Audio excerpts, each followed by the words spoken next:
Mr. Pierre, please. You're like my new assistant. 介绍一下你自己。I am Miss Han's assistant. My name is Zhou Tian. You're like my new assistant. Your new assistant is Asian? No. I've never felt like this before.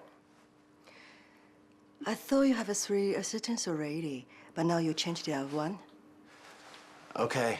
Let my assistants bring you the go around. Okay, no problem. I wish you all the success. Sure. Bye-bye. Pierre, please follow me. Bye-bye.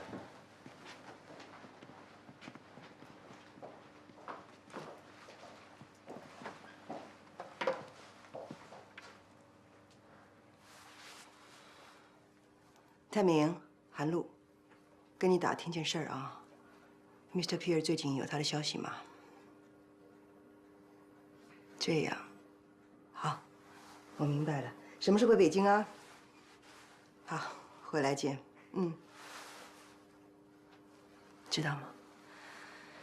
原来 Mr. Pierre 他已经负债累累，而且现在是谎话满嘴，所有他旗下的设计师都不跟他再续约了。 在欧洲混不下去了，然后现在可能要到中国来发展。那他肯定是会跟不少杂志社联系喽，不止我们一家啊。那当然，要不然他改班机为什么不通知我们呢？让大家闺秀去接他。看来我们是不会跟他签约了。有事吗？哦，这是下一季流行妆容设计方案，一共2个。 敬请主编大人定夺。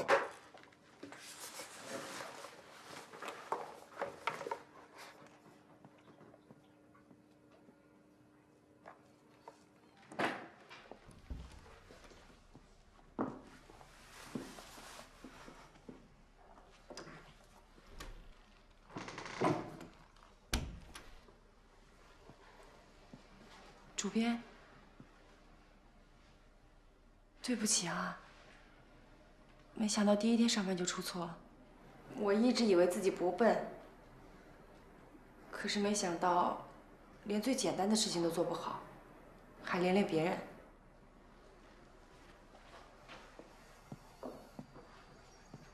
明天我就不来上班了，希望您能找到一个能够帮助您的助理。对不起啊。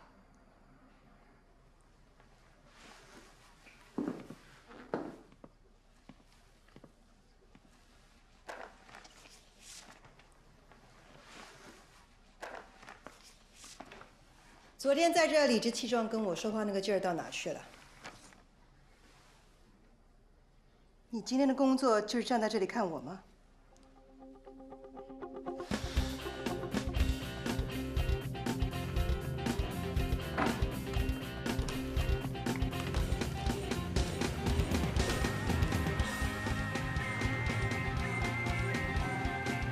奇迹第2次发生，难道？ 你有什么魔力？今天所有的事情都交给新的助理。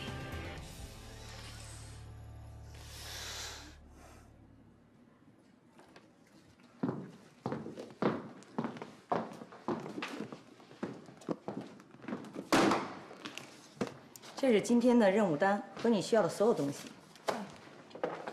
削15支铅笔，都在里面了。 到对面的洗衣店取衬衣1件，外套1件，围巾1条。围巾也要干洗啊？你当然是不需要了。哦。到 Lawrence 的设计室取2项配饰，10点半之前到餐厅将主编的午餐改为全素。到西西健身房找李先生，跟他说他周日的新笔见面会韩主编不能去了。这些不能打电话说吗？他从来不用电话啊？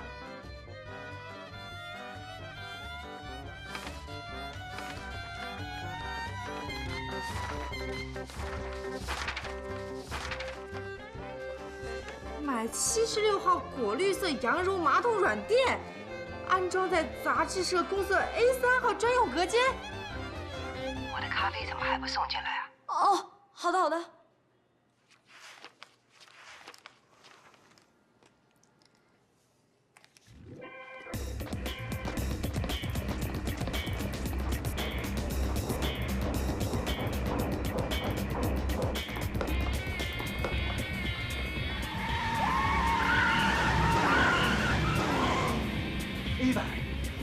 答应了我行 A 班，你拿的什么东西啊？ A 版不是摆在最前面那个吗？啊 ！My God！ 我是造型师啊，到底要寻哪年啊？你要的电话留言在他那里，你找他。谁是在我这儿了？你问他。你告诉他，我们俩是同一天来韩上的，是我得听他的。你问他，我是不是比他早来韩上3个小时？会。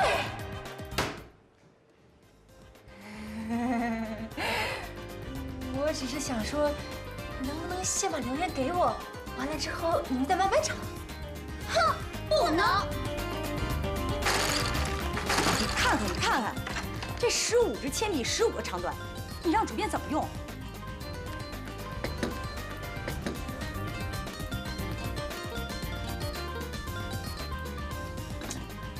太凉了，换一杯。哦。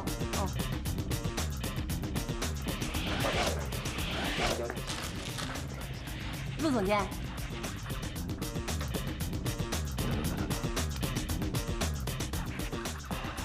哎，这个，可以带上。嘘，是主编让我来的。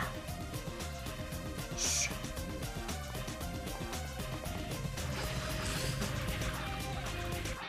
你在笑什么啊？我觉得差不多的，干嘛换来换去的呀？你以为你在哪儿啊？你知道你在说什么吗？不好意思啊，我没想到这是这么严肃的一件事情。倒霉孩子，我原谅你的无知，你上去吧。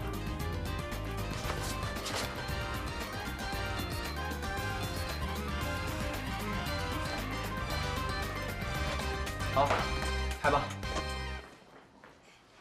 主编，你看，我在中国大饭店碰到了资生堂中国公司的宋总，我们俩当时站着就敲定了协议，先签1年，每期40个版面，费用呢比之前荔枝啊高出10%。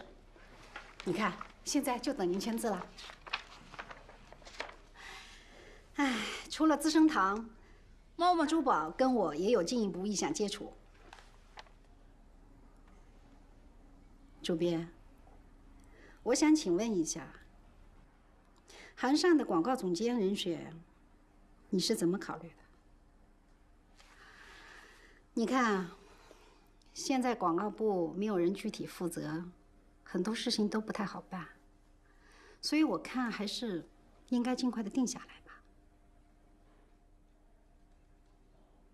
啊，主编，那你签完字打电话通知我一声。乔总监，资生堂是你给韩尚的一个大惊喜。啊，那主编还会跟皮埃尔签约吗？当然不会。我想，苏芒的芭莎也不会。好吧，那我先出去了。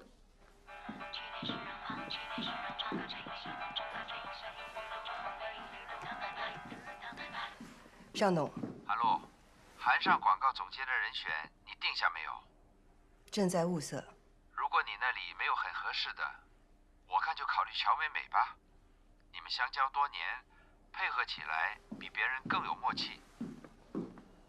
尚董，如果您决定的话，我没有任何的意见。我相信尚董应该已经知道，乔总监送给韩尚了一份大礼吧。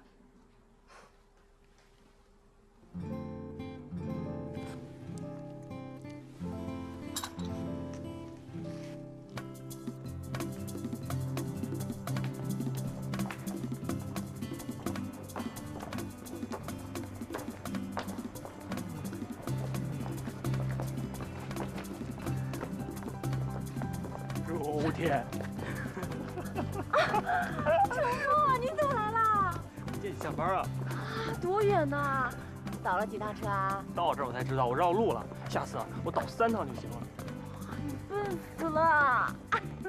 第一天上班怎么样？适应吗？挺难说的，我觉得好复杂啊。啊，没事，第一天嘛，适应就好。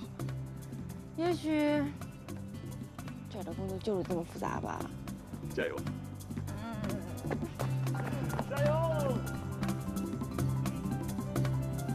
们那儿也太复杂了吧？啊？哼，我听着也不像什么正儿八经工作，不是跑腿打杂啊，就是人际关系，要不然就是搞帮派斗争。这白领的工作也太复杂了吧 No no no， 我们那儿不就挺好的吗？行了吧你，人家发哥说的是有人的地方就有江湖，这说的是人啊。你们那儿除了你和王师傅是人，剩下会喘气儿的那都不是人。哎，甜甜，我看要不你就别干了，我就不信工作都那样。你说你一个名牌大学的毕业生，凭什么受这份气呀？是啊，我也觉着你周田应该不是进什么通讯社，就是哪家大报纸，谁知道你却进了，哎，进了什么来着？什么？韩尚。听，韩尚，这名儿莫名其妙的，那么奇怪。韩尚，你真的在那工作啊？这可是韩露亲自创办的杂志。听说这个女魔头超级难搞，助理平均3个月就要换一次。但是能去给她当助理，是很多女孩梦寐以求的机会。从她那出来，都能找到特别好的工作。周田，这对你来说是个好机会，你要加油。唉，我不熟悉那里的环境，第一天上班就犯了一个超大的错误，还不知道明天还能不能继续待在那儿呢。其实吧，我现在的工作啊，就是一个跑腿儿打杂的，一天忙下来，其实什么都没有学到。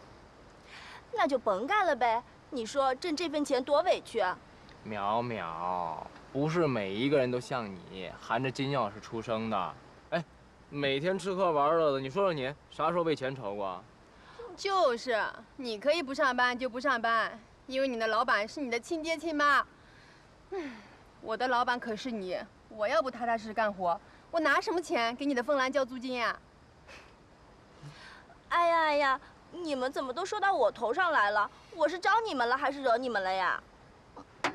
来，钟老板，我给你放松，来吧。你要干什么？别闹了，都看着呢。注意推拿。承诺，讨厌。不是吧？真累成这样，不知道的还以为你在快递公司送快递呢。好了，不管怎么样，我们还要祝贺甜甜找到新的工作，来，为我们都能自食其力，干一杯。干杯。我啊，有你们这帮朋友当我的靠山，还有什么过不去的？没问题，干杯！干杯！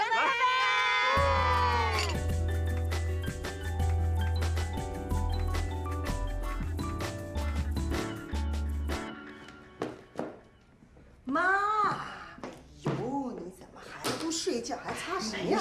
没事。我问你，明天学校开家长会，你肯定不去了吧？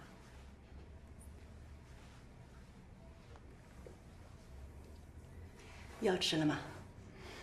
这药啊，我恨不得一天吃它6顿。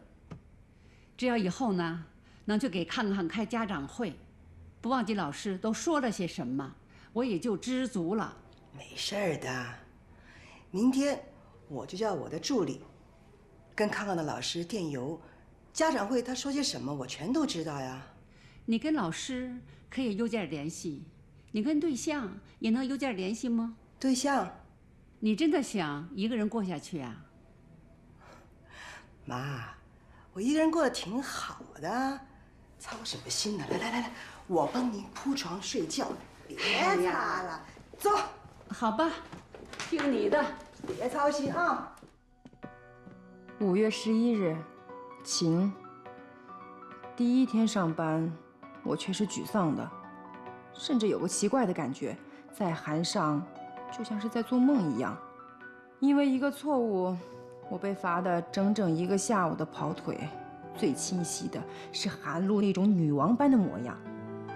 在真实的生活里，怎么可能有女王嘛？除非是在做梦。今天犯了这么大的错，明天我又会遇到什么呢？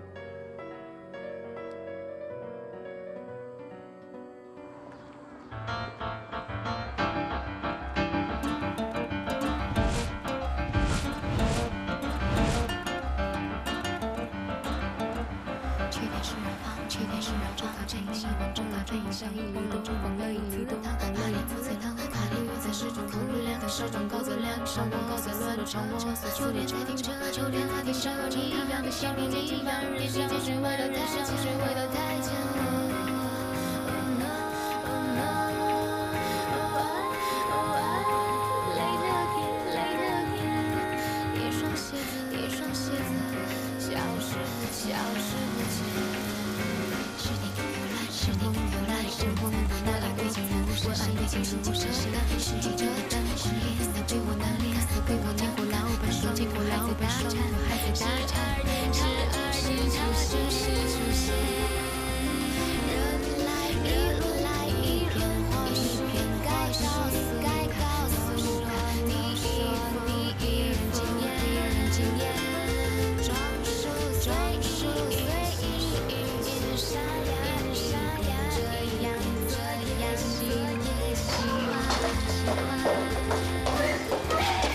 你是南川部的模特吧？您是哪位总监的贵宾呀？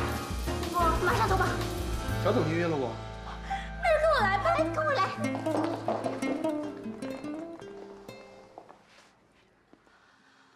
广告总监的位子，只要被我牢牢地抓在手里，哼哼，那我就完全有资本跟韩露抗衡。哎，你也太高估韩露了吧？我告诉你啊，在他面前，你可千万不要掉以轻心啊！你到我身边来，就必然要成为我的第2双眼睛。咱们俩联手，把韩露赶出韩善。我会给你这个行业里这个职位最高的待遇。那尚峰他能答应吗？他敢不答应？这个老滑头的钱不拿，白不拿。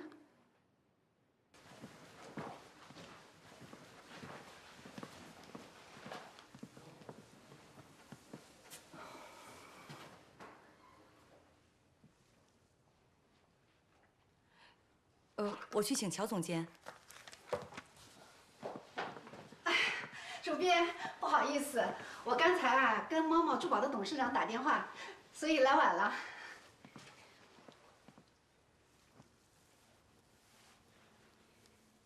好，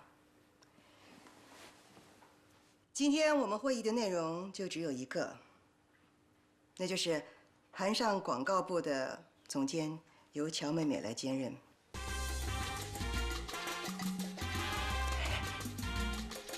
我完全相信，乔总监上任之后呢，韩尚广告部会取得令同行刮目相看的成绩。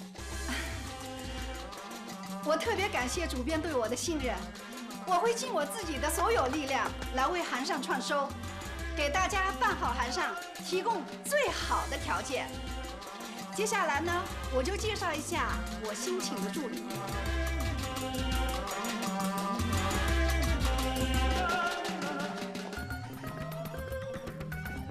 世轩，韩总监好。哎，怎么是你呀？你小子什么时候回国的？回来1个多月了。今后大家要是有什么事情我不在的话，就可以交代宁助理。希望跟在座的各位合作愉快。世轩，坐吧。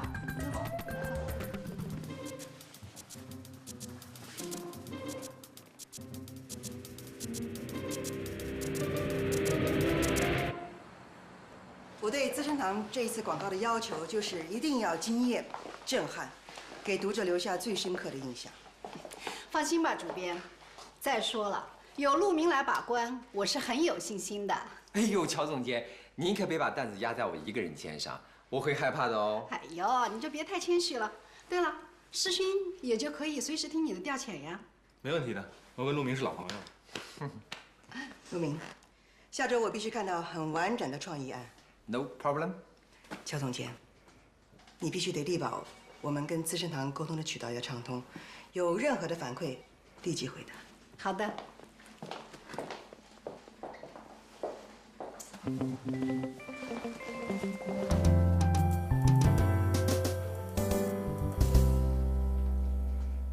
来给乔总监当助理，我还真有点意外。哦，你以前可是中国最红的模特经纪啊！您视线变了，这就是最好的解释。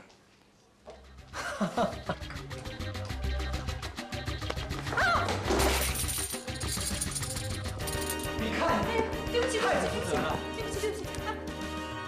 你怎么就没长出一颗爱美的心啊？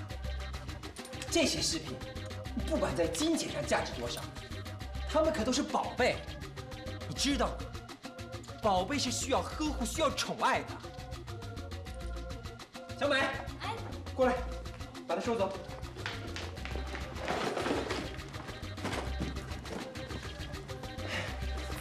哎，你喷那么多水干嘛呀？你干什么呀？这是晶莹，我要的是晶莹的效果。现在还有吗？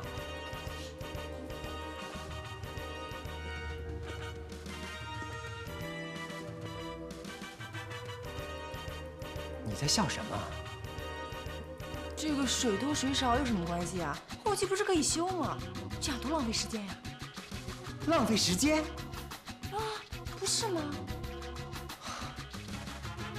你看过我们的杂志吗？昨天看了，不就一本吗？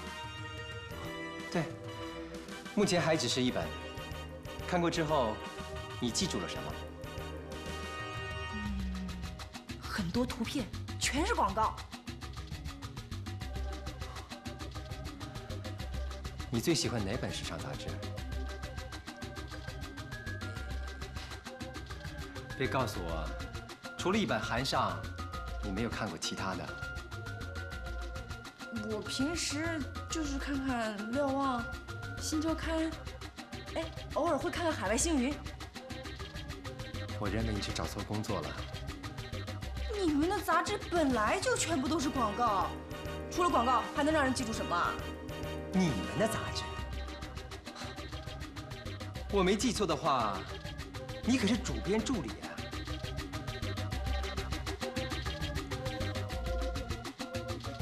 一本杂志首先要在商业上取得成功，才有发展下去的基础啊。那谁能保证不会本末倒置呢？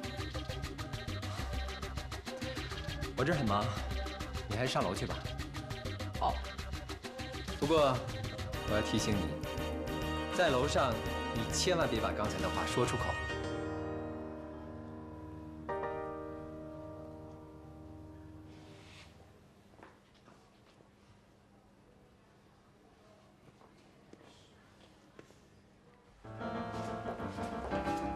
哎，帅哥，你真的是乔总监的助理吗？这还有假吗？可是你怎么看也不像是助理人才呀。人是不可以貌相的。这一行就是外貌协会，怎么能不貌相呢？你们找我到底有事没事啊？我代表全体杂志社已婚未婚的女员工问你几个问题。问吧，不过我有个条件，我不想回答的可以不回答。当然了，谁强迫你回答呀？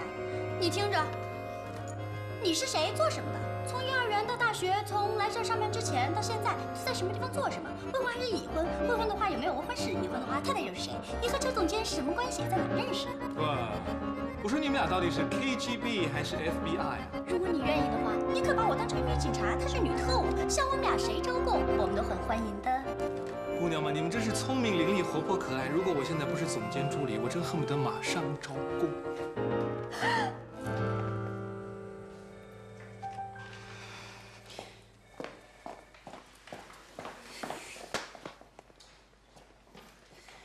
我到处找你啊，办公室里一大堆事儿，原来你在这儿逍遥呢。你给我听好了啊！我让你来这儿工作的前提就是规规矩矩的，听清楚。我什么时候不规矩了？我跟人家讲两句话就叫不规矩啊！你别老是那么啰嗦。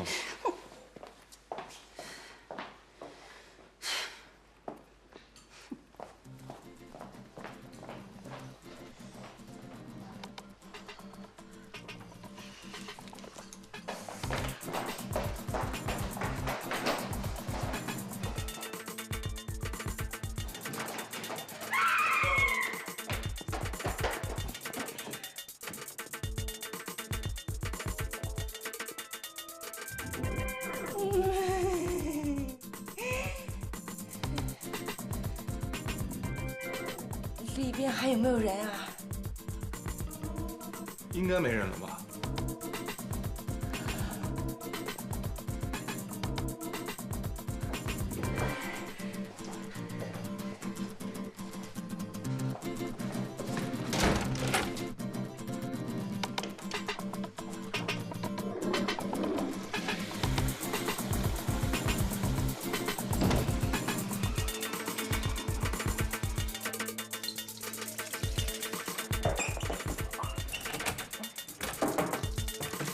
谁把厕所都关上了啊？谁在里面啊？敲什么敲？开门呀！厕所也男女共用啊。开门！谁在里面啊？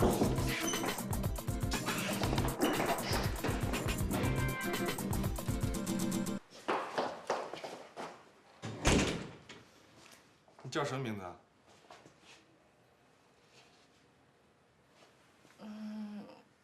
我叫周田。周田。在我们的杂志里，除了广告，你没有看到其他东西吗？我只是觉得他五颜六色的。你真的没有看出一种欲望？不是，我说的不完全准确。我是说，看完杂志以后，你不会有一种欲望想要去拥有它们吗？拥有什么东西啊？看来我们的杂志对你真的毫无价值。一个人要是没有欲望，他就永远不会进步。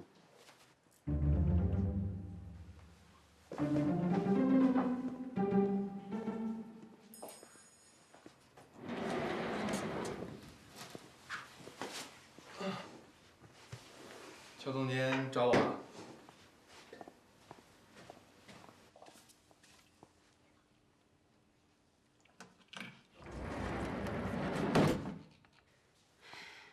把你所有的手段都给我收起来，别招惹这里任何一个小丫头。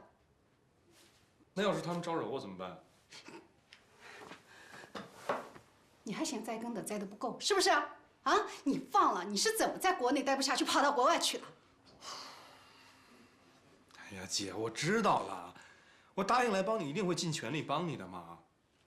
哼，我就怕你本性难改，不是我说你了，啊？你说泡妞，你也得看看对象啊。怎么，到国外待了几年，眼光和品味都没有了？周田那样的小姑娘，你也看得上？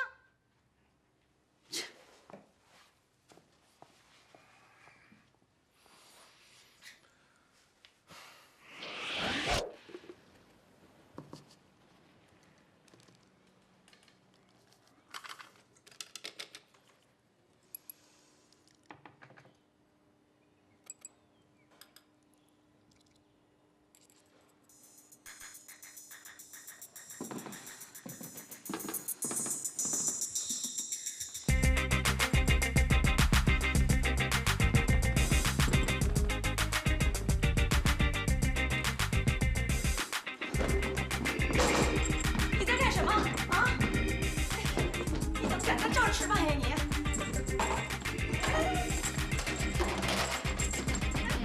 出去，出去，出去，出去，出去！走啊，走了，走了，走了呀！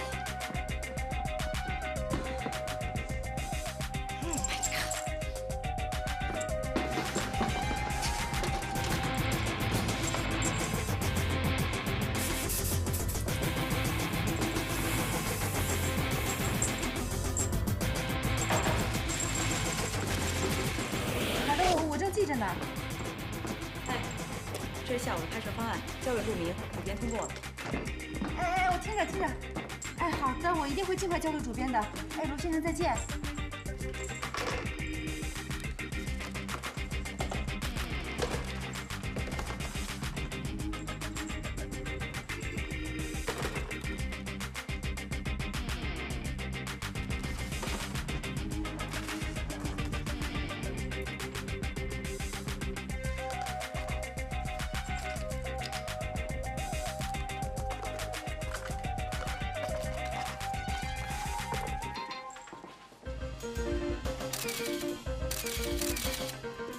哎，等等等等，怎么回事啊？他睫毛上怎么会粘上水晶珠子啊？那还真是啊。 怎么会通过水晶珠子的方案呢？没想到，没想到。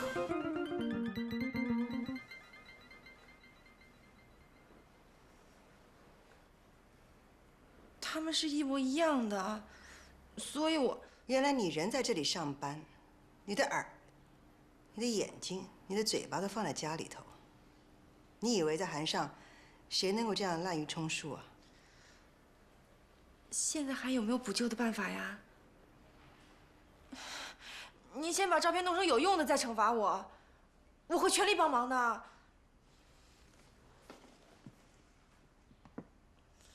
连2个夹子都会搞错的人，我还指望他会帮我什么呀？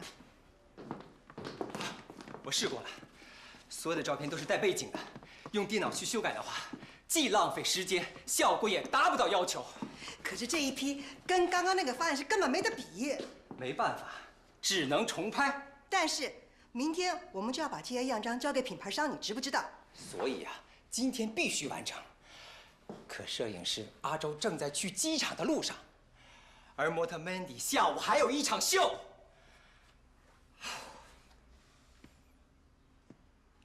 你去想办法补救。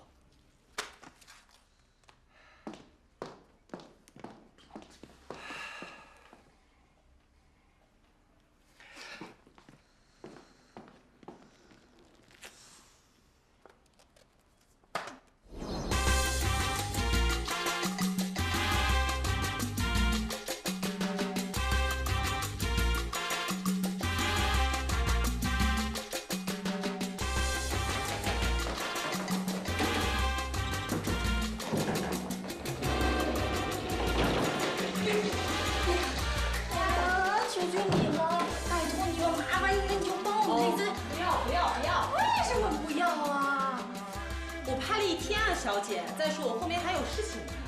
啊，可是你以为模特儿就那么好做呀？化个妆3个小时，卸个妆也要半个小时。你让人家再化又卸，跟扒了层皮差不多。你是我们公司的签约模特哎，你想想，你要上杂志的话，是不是一定要自己又漂亮又时尚？可是刚才拍的好土，好难看啊！你能让这样的自己上杂志？你想想，我们要重拍的话，我们让我们最好的设计师在你的眼睫毛上沾上彩色的羽毛，肯定美得倾国倾城的。这种美，你说能让别人占去了，对不对？哎呀，就给我们主编，给我们杂志社一个面子嘛，好不好嘛 ？Yes， 走了。摄影大哥，求求你了，就这一次，帮我们再拍一次嘛！我真有事儿啊！就一次，求你了！受不了了！哎呦，我服了你了！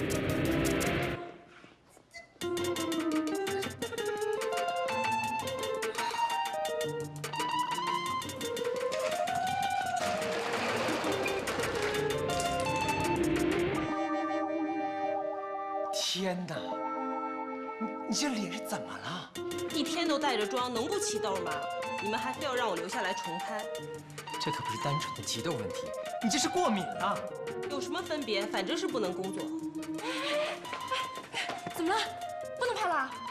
你看他脸起这么多痘，涂再厚的粉底都遮不住。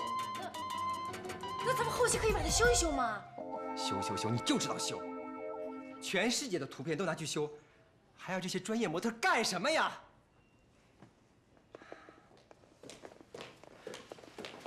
怎么回事啊？你看看，这脸还能拍吗？方丽仪啊，把邓宁叫下来。哎。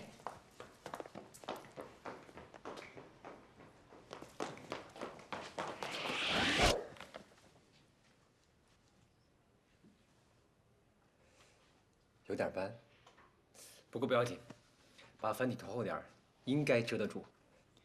哎呀，我不做这样好多年。主编，我不行的。你什么时候开始怀疑起我的眼光了？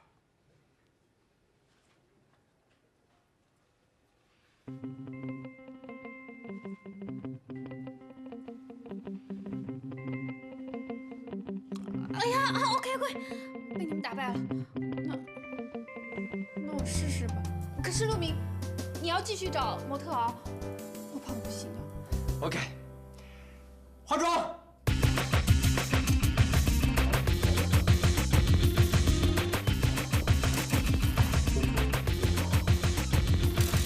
亲爱的，再放松，对，手放到这里。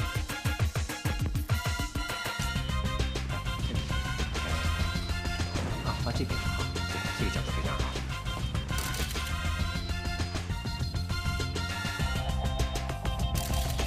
手可不可以放到眼睛上面 ？OK，yes。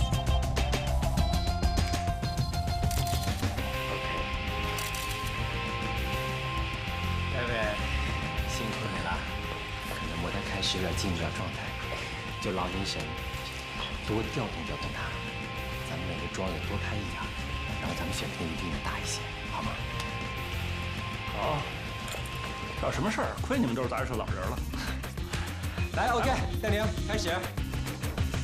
好，来准备，往这边跪去。哎。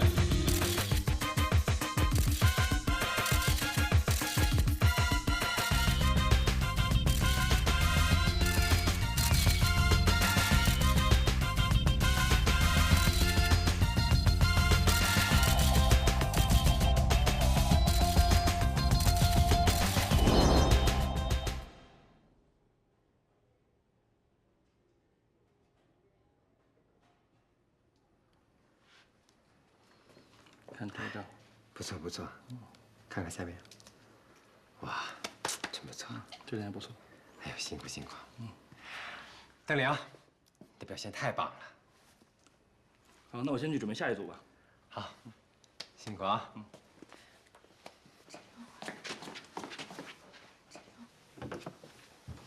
邓玲姐，今天多亏你了。说什么呢？咱们是一个集体，不分你我。关键是照片能用，知不知道？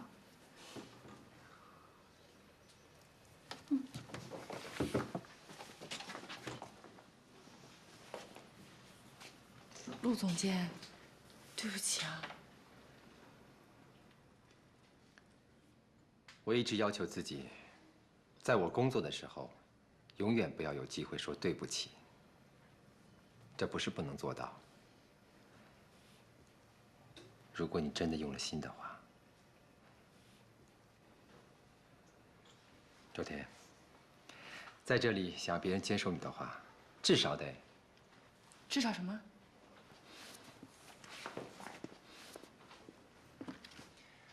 至少得穿上这个。为什么啊？哇，好高啊！淑女，一支口红，一双高跟鞋，是做淑女最基本的要求，表示你尊重这个地方，尊重这份工作。这也是你为杂志社做的最小的努力了。我又不当模特，这么穿会影响我工作的。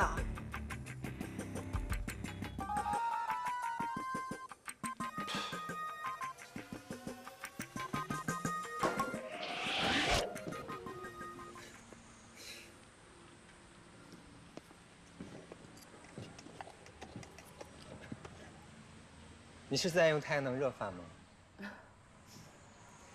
小姑娘，还是少晒太阳的好。别看眼下没事儿，过2年脸上漫出的色斑会吓死你的。我很快就吃完进去了。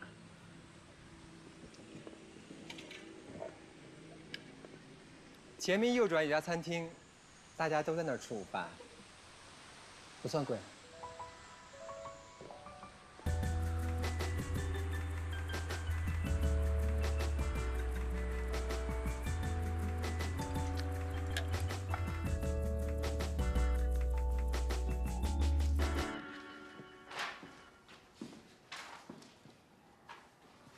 主编，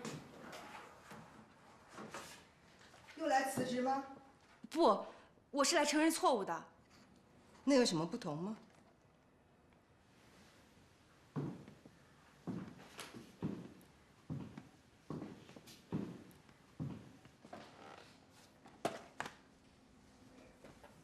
因为如果我现在辞职的话，我就永远都不知道自己还能干好些什么。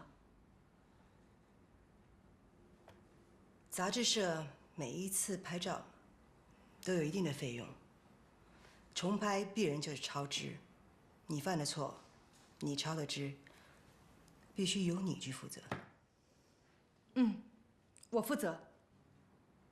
楼下行政部门有今天重拍的具体费用，你去办一下手续，明天把钱给交了。嗯。主编，那我先出去了。嗯。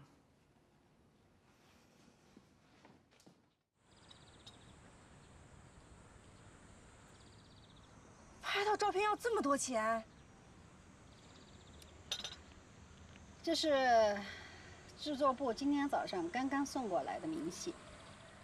你看，摄影师要重请，灯光、美术、道具、化妆品，那所有都是双份的，啊，这些东西加起来那可不是一笔小的数目。再说了，还有我们自己公司内部的人，像邓林他们，那都不是免费的。可是我没有这么多钱。哎呦，周田啊，这你可是让我为难了。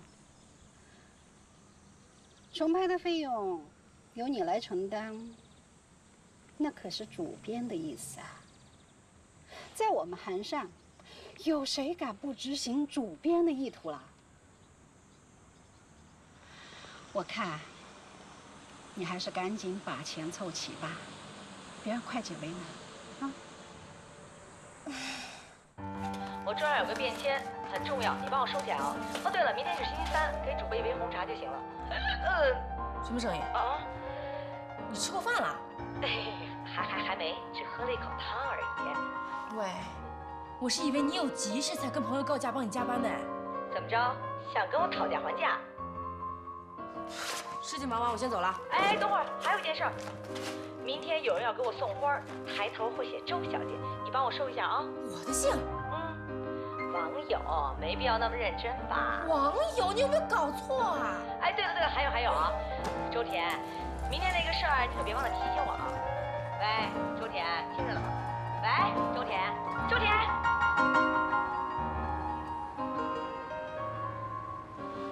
我爸让你去他公司做个公关副经理，你就火冒三丈，你怎么了嘛？这种工作还配不上你吗？干那种工作就是浪费生命。叫你这么说，都干脆别工作得了，吃什么喝什么呀？我要做我自己喜欢的事情，这才叫生活。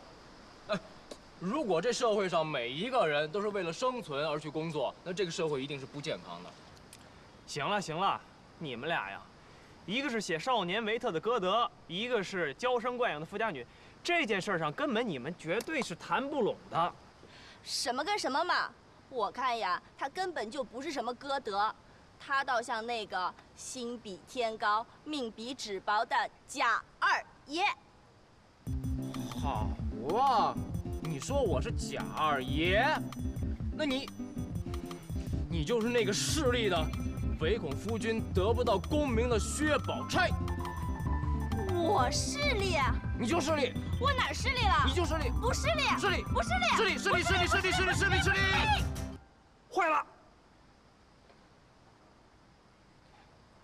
哎，你说周乾也真是的啊，说来不来，给他打电话又不接，真是脑子进水了。哎，喂，我说你就别催他了，他说是在杂志社工作，实实在在倒像个造访小丫鬟，你忍心，我都不忍心了。哪有这回事儿啊？哎呀，对不起，对不起，对不起，对不起，对不起！哎呀，我迟到了，对不起，对不起。把钩背。哦天哪，渴死我了！慢点，慢点，慢点，别着急，别着急。哎，周田，我要问你个问题啊。刚才淼淼一直说你干那工作像造房的小丫鬟，哎，你给我们大家伙说说，你那工作到底怎么回事啊？唉，我何止是个造房的小丫鬟，我还是个随叫随到的贴身丫鬟，还是一个端茶送水的厅堂丫鬟，我还是一个跑腿送信的打杂丫鬟，就是那种。 像什么？就是那种集所有功能于一身的丫鬟。明白了，你是一个全能丫鬟。还笑？喝酒，喝酒，喝酒，喝酒，喝酒，喝酒！来，干杯！丫鬟万岁！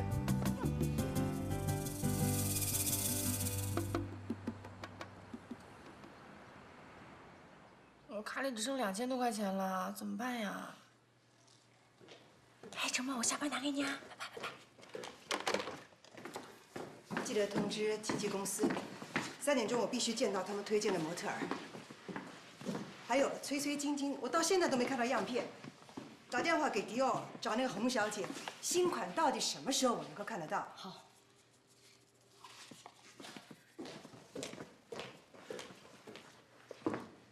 嘿，那钱你真的要赔啊？能不赔吗？也好，花钱买个教训。哎，方丽姨，停！找我借钱，请免开尊口。我只是想告诉你，你有一个姓李的同学打电话给你啦。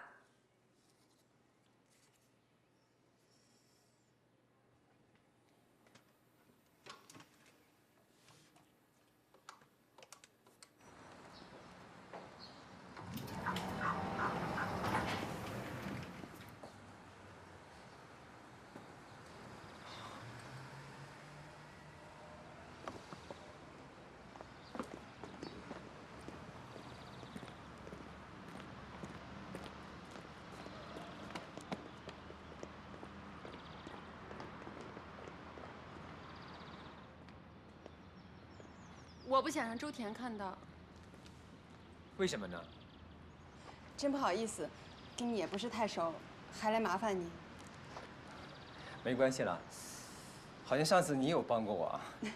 我觉得你认识的人肯定比我多，这些画你帮我卖掉，我给你提成，怎么样？如果你信任我的话呢，不妨先放我这里。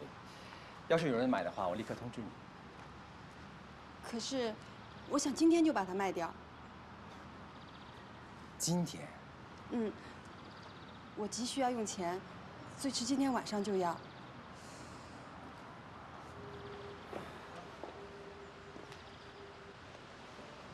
你要卖多少钱啊？你觉得呢？要不还跟上次一样，行吗？如果跟上次一样的话，你不觉得太亏了吗？只要你愿意买就行。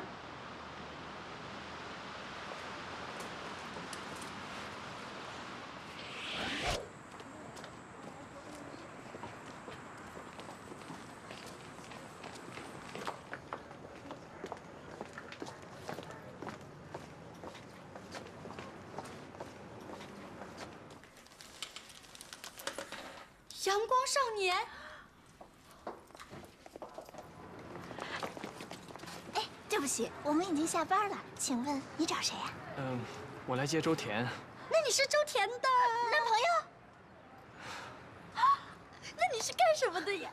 哦，我是养狗的。养狗的？程墨，你怎么来了？我来接你啊。走吧。走。来多久了？来了没多久。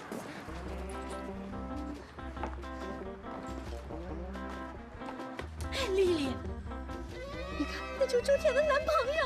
令爷，你就算是有能力穿越，都没有能力算得出来周田的男朋友是干什么的。干什么的啊？快告诉我，快！我告诉你，她男朋友是饲养员，养狗的。饲养员？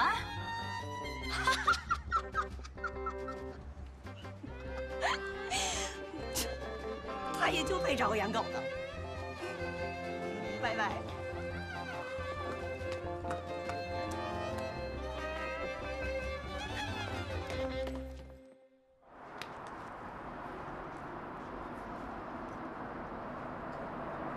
甜甜，密码是我生日，不过里面没有多少钱。你有多少钱我不知道啊。砸着吧啊！甜甜，要不让我爸妈再寄点过来？不行啊，我也不能让我爸妈知道。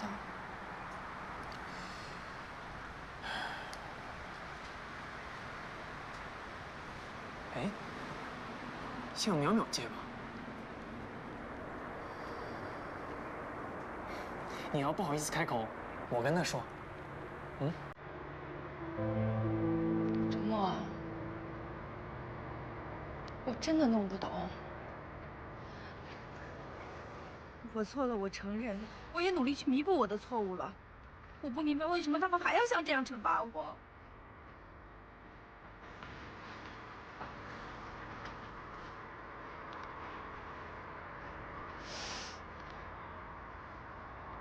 我真的没有存心的想要犯错误。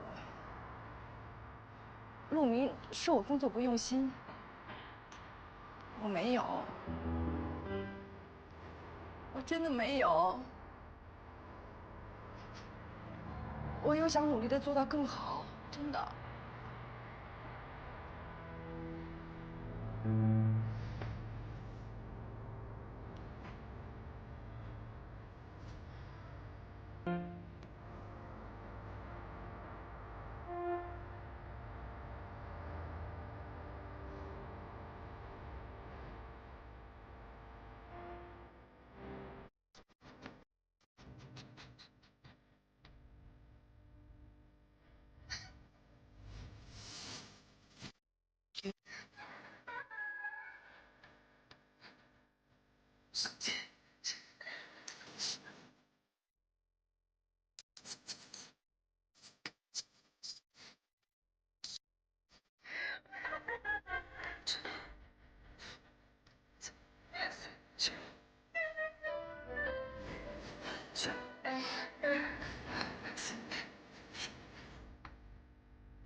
怎么了？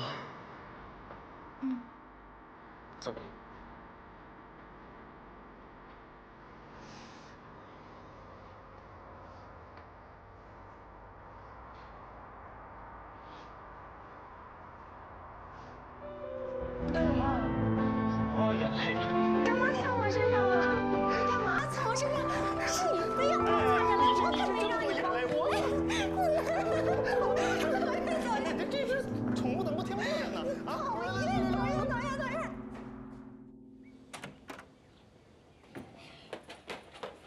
妈妈，快点！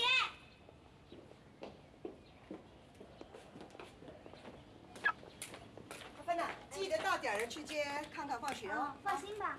妈妈，今天你会到冯老师那儿听我拉小提琴吗？冯老师说我是他们4个学生中最有天分的一个。真的呀？不信你去我姥姥。我当然相信，我的儿子一定是个小天才。嘿，妈妈，下个周末我同桌朱浩宇的生日。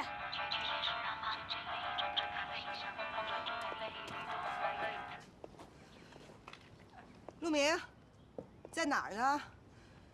抓紧呢，我已经在路上了，订了28号的位子，千万不要让客人等，知道吗？嗯。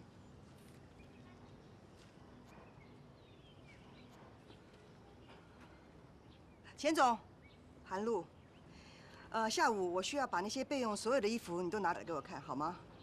来，就这样。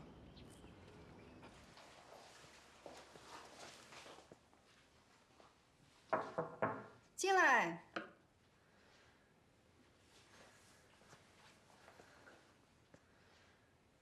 乔总监。啊，周田啊，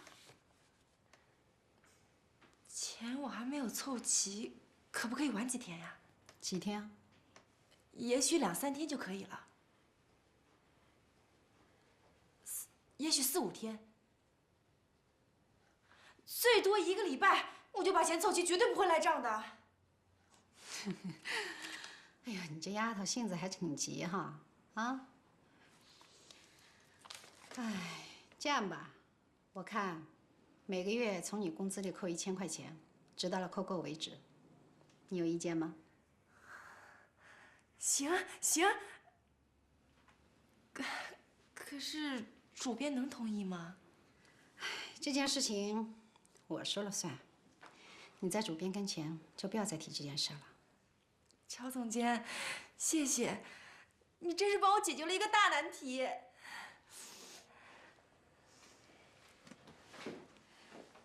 虽然你们平时都叫我总监，可是在我心里啊，我是把你们当朋友的。以后啊，有什么困难就尽管来找我，啊。乔总监，你跟主编真不一样。哎，其实呀，像重拍这样的事情，在杂志社那是再普通不过了。不过，不同的主编有不同的解决方法。周田，你知道韩主编为什么非要让你赔钱吗？不是因为杂志社的规定吗 ？No。这件事情其实完全可以更人性化的处理。主编啊，是想用钱摧毁你的尊严。那这么做对他有什么好处吗？拿人不当人，这是他的乐趣。整个韩上的人都知道，这短短的几个月，就像你这种级别的助理，就辞职了好几个，而且啊，都是工作在2周之内的，都是受不了他的暴行。难道就没有一个人敢抗争？这想留下来的吧，不敢；这不想留下来的呢，当然就没有这个必要了。如果我没有做错事情，他也这么对我的话，我是绝对不会忍气吞声的。乔总监，那我先去干活了。好，去吧。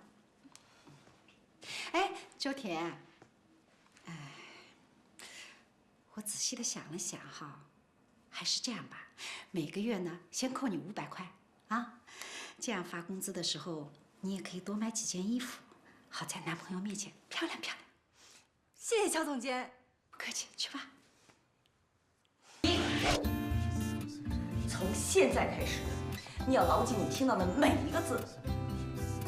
第二，我是首席助理，上级。你是初级助理，下级。第三，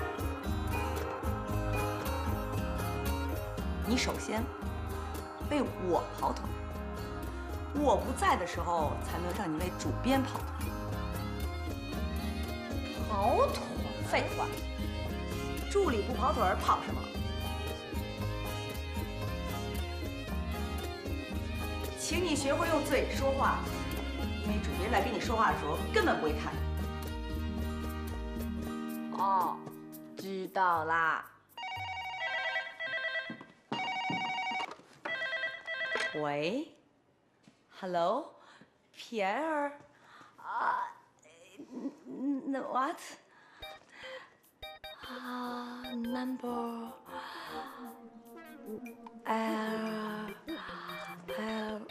friend。Air friends。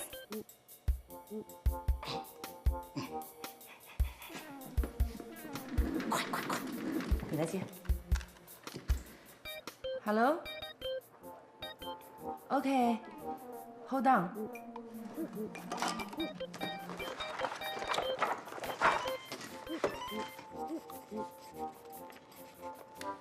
I will keep it. Bye. 对方说呢？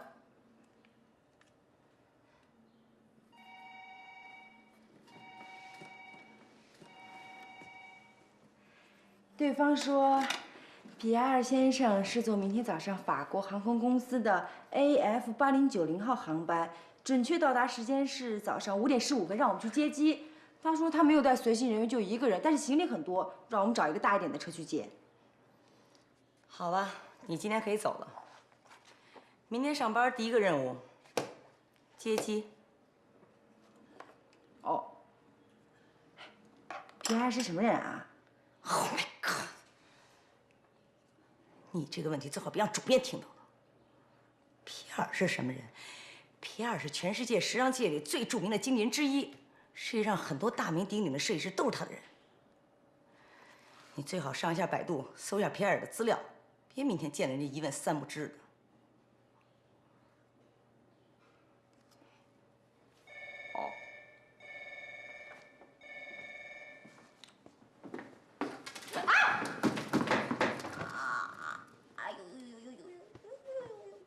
方令仪，如果你再让我听到你发出的声音，你就倒大霉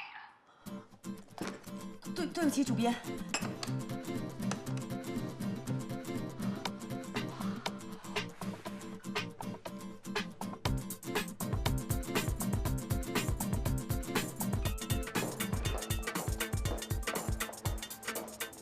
他被录用了？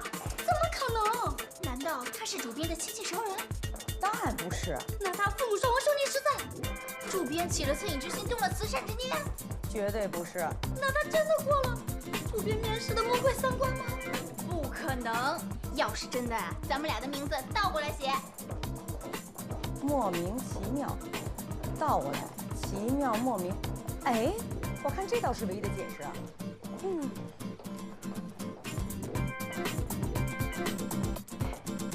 主编，怎么样？我的眼光不错吧？有别的事吗？丽兹在创刊礼上突然撤掉广告，这么大的事情，主编，您的广告总监事先一点觉察都没有吗？曾一伟他已经不是我们的广告总监了。可是他毕竟丢失了像丽兹这样的大客户。你呢，就管好你自己该管的事，客户方面，你不需要操心的。Fork 压低价格跟我们抢广告商，主编，看来这几年你跟 Fork 的交情还真的不浅啊。